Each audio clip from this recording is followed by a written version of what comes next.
दोस्तों, एक बहुत ही रोचक और मोटिवेशनल स्टोरी मैंने सुना तो लगा कि आप तक पहुंचाना चाहिए। तो मैं मैथमेटिक्स के टीचर होने के नाते इसको बोर्ड पर ही एक्सप्लेन कर रहा हूं। ये 0 से 9 तक डिजिट है, अंक है। तो जब मैं किसी क्लास का पहला दिन गया तो मैंने क्या देखा, उसको दूसरे तरीका से मैं एक्सप्लेन कर रहा हूं। तो ये 0 से 9 तक डिजिट है। अब मैं जैसे ही क्लास में एंट्री किया तो मैंने देखा कि 9 डिजिट जो है 8 को मार दिया। 8 को क्या किया, पीटना चालू किया। जब डिजिट 8 जो अंक 8 ने 9 से पूछा कि भाई हमें क्यों पीट रहे हो, तो इसने बोला कि मैं बड़ा हूं, मैं क्या हूं, बड़ा हूं, इसलिए मैं ऐसा कर रहा हूं। जब ये बात सुनने को मिला तो पूरे क्लास में हलचल हो गया। हलचल का मतलब क्या हुआ, मारपीट चालू हो गया। 8 7 को, 7 6 को, 6 5 को, 5 4 को, 4 3 को और ये 2 को, मतलब जो बड़ा था अपने से छोटे वाले को क्लास में अब पूरा पिटापट चालू हो गया, झगड़ा चालू हो गया। जब 1 की बारी आया तो अब 1 की बारी आया तो अब 0 क्या हुआ कि अब किसी कोने में जाकर दुबक गया। 0 क्या हुआ भाई, किसी कोने में जाकर दुबक गया। तो 1 ने पूछा कि भाई क्यों 0 तुम जाकर दुबक गए। तो 0 को मालूम था कि भाई 1 तो हमें पीटेगा क्योंकि ये हमसे बड़ा है, 1 जो है 0 से बड़ा है। लेकिन जैसे ही 1 ने 0 की बात को सुना तो कहा कि भाई तुम मुझसे भागो मत। लेकिन फिर भी क्या था कि 0 अब कॉर्नर साइड में दुबकते जा रहा था।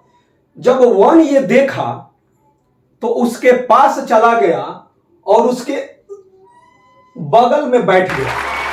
और जैसे ही बगल में बैठा तो ये 10 बन गया, और जब 10 बन गया तो ये सभी से बड़ा हो गया। दोस्तों, इसका निष्कर्ष यही है कि जो बड़ा होता है, बड़ा उसको आप बोलेंगे जो किसी दूसरे को बड़ा बना दे। अब 1 और 0 जो थे वो 10 बन गए। यदि अब देखिएगा तो ये सभी से बड़े हो गए। यदि यह सोच इन सभी के पास रहता तो सोचिए कितना बड़ा नंबर बन जाता। आप समझ सकते हैं कि यदि ये सब को ऐसा सोच रहता, बस यही सोच था कि मैं इससे बड़ा हूं, लेकिन अब यदि सारे मिल जाते तो ये देखिए कितने बड़े नंबर हो गए। तो आपको यह शिक्षा दिया जा रहा है कि हम खुद बड़ा तभी हो सकते हैं जब किसी को बड़ा बना दे। और यही 1 ने क्या किया, 0 का पिटापट न करके उसके बगल में बैठकर उसे 10 बना दिया। तो दोस्तों, एक स्टोरी मैं शेयर करना चाहता हूं कि कभी कभी शिक्षक जो होते हैं, जो दिल से पढ़ाते हैं और मेहनत करते हैं, तो लगता ऐसा है कि मान लीजिए बच्चे को IIT NIT या कहीं भी उसको फ्यूचर में सफलता दिलाना है, तो उस बच्चे से अधिक लगता है कि शिक्षक का कोशिश है कि उस बच्चे को वहां तक मैं पहुंचा दूं। उसके लिए क्या होता है कि कड़े रुख भी अपनाने पड़ते हैं, क्योंकि बच्चा 10th किया है या और छोटा है, तो उसको क्या होता है कि उसको आप कभी डांटिएगा, बोलिएगा तो उसको समझ में नहीं आता है, क्योंकि उसको बोर्ड में भर भर के मार्क्स मिले हैं और उसको IIT को भी लगता है कि वैसे ही हो जाएगा। जबकि उसके लिए कड़ी मेहनत, ऊंची सोच और पक्का इरादा के साथ आपको मेहनत करनी है। एक स्टोरी आपको शेयर करना चाहते हैं कि अभी 2-3 साल पहले होली के दिन एक बच्चा आ गया हमसे मिलने के लिए।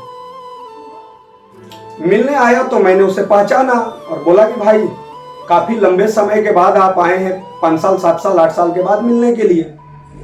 वो बच्चा आया और रोने लगा और बोला कि सर उस समय आप डांटते थे, बोलते थे तो हमें समझ में नहीं आया, लेकिन जैसे जैसे उम्र बीतते गया और हमें समझ में आया कि आपका हम लोगों से अधिक शौक था कि हम लोग वहां तक पहुंचे, जिसके लिए रात रात भर जगते थे।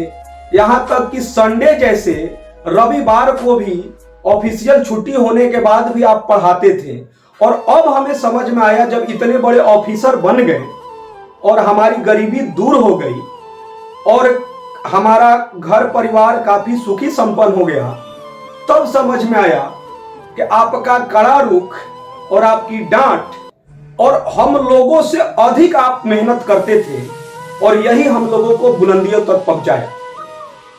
तो हम बोले कि उसको हंसकर ही बोले कि चलो, उस समय तुम्हारा उम्र कम था, अभी यदि तुम्हें समझ में आ गया तो तुम यदि सफल हो गए और तुम अच्छा कर रहे हो तो जहां भी तुम रहो, कम से कम आर्थिक रूप से वैसे गरीब या मध्यम वर्गीय भी हो, जिनको लग रहा है कि हम अपनी ऊंचाइयों तक नहीं पहुंच पा रहे हैं आर्थिक स्थिति के कारण, तो उसको कम से कम तुम हेल्प कर देना, शैक्षणिक हेल्प कर देना।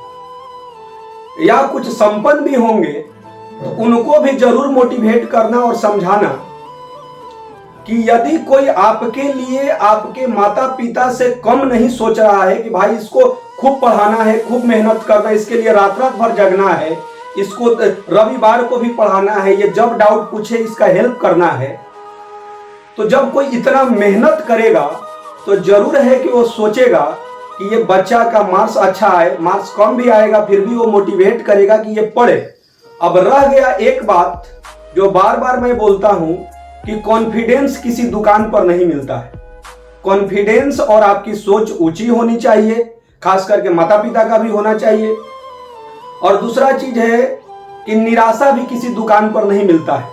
यदि कोई 2 क्वेश्चन आपसे नहीं बन रहा है तो कॉन्फिडेंस हाई होना चाहिए कि यार एक साथ बहुत सारे दोस्त पढ़ रहे हैं और सेम सभी शिक्षक पढ़ा रहे हैं, तो उसका वो अच्छा कर रहा है तो कहीं ना कहीं उसके मेहनत और राइट डायरेक्शन, बार बार बोलते हैं केवल मेहनत से काम नहीं चलेगा, सही दिशा में मेहनत से आप सफलता को पा सकते हैं।